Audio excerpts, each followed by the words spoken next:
തിരുവനന്തപുരം പാലോട് സ്വദേശി ബാബുവിന്റെ മരണം കാട്ടാനയുടെ ആക്രമണത്തിൽ തന്നെയെന്ന് സ്ഥിരീകരണം. മൃതദേഹം കൊമ്പിൽ കോർത്തെറിഞ്ഞ നിലയിലായിരുന്നു. കാടിലൂടെയുള്ള എളുപ്പവഴിയിലൂടെ യാത്ര ചെയ്യുമ്പോഴായിരുന്നു ആനയുടെ ആക്രമണം ഉണ്ടായത്.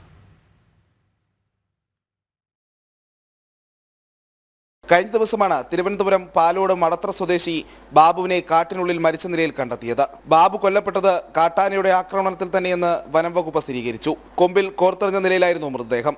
സമീപത്തെ മരങ്ങളിൽ ആനയുടെ കൊമ്പ് തറഞ്ഞു കയറിയതിന്റെ പാടുകളുമുണ്ട്. കാട്ടാനയുടെ കാൽപ്പാടുകളും മൃതദേഹം കിടന്ന ഭാഗത്തുണ്ടെന്നാണ് വനം വകുപ്പ് നൽകിയ വിവരം. ജനവാസ കേന്ദ്രത്തിൽ നിന്നും 5 കിലോമീറ്റർ അകലെ പാലോട് മങ്കയം അടിപ്പറമ്പ് വനത്തിലെ ഉൾപ്രദേശത്തായിരുന്നു ബാബുവിന്റെ മൃതദേഹം ഉണ്ടായിരുന്നത്. ബന്ധുവീട്ടിലേക്ക് കാട്ടിലൂടെയുള്ള എളുപ്പവഴിയിലൂടെ യാത്ര ചെയ്യുമ്പോൾ ആന ആക്രമിച്ചെന്നാണ് നിഗമനം. കഴിഞ്ഞ ബുധനാഴ്ച ജോലിക്കായി അടപ്പറമ്പിലെ ബന്ധുവീട്ടിൽ പോയ ബാബുവിനെ കുറിച്ച് പിന്നീട് വിവരമില്ലായിരുന്നു. തുടർന്ന് ബന്ധുക്കളും നാട്ടുകാരും ചേർന്ന് നടത്തിയ തിരച്ചിലാണ് 5 ദിവസം പഴക്കമുള്ള മൃതദേഹം വനമേഖലയിൽ നിന്ന് കണ്ടെത്തിയത്. ഇൻക്വസ്റ്റ് നടപടികൾ പൂർത്തിയാക്കിയ ശേഷം ബാബുവിന്റെ മൃതദേഹം തിരുവനന്തപുരം മെഡിക്കൽ കോളേജിലേക്ക് മാറ്റി.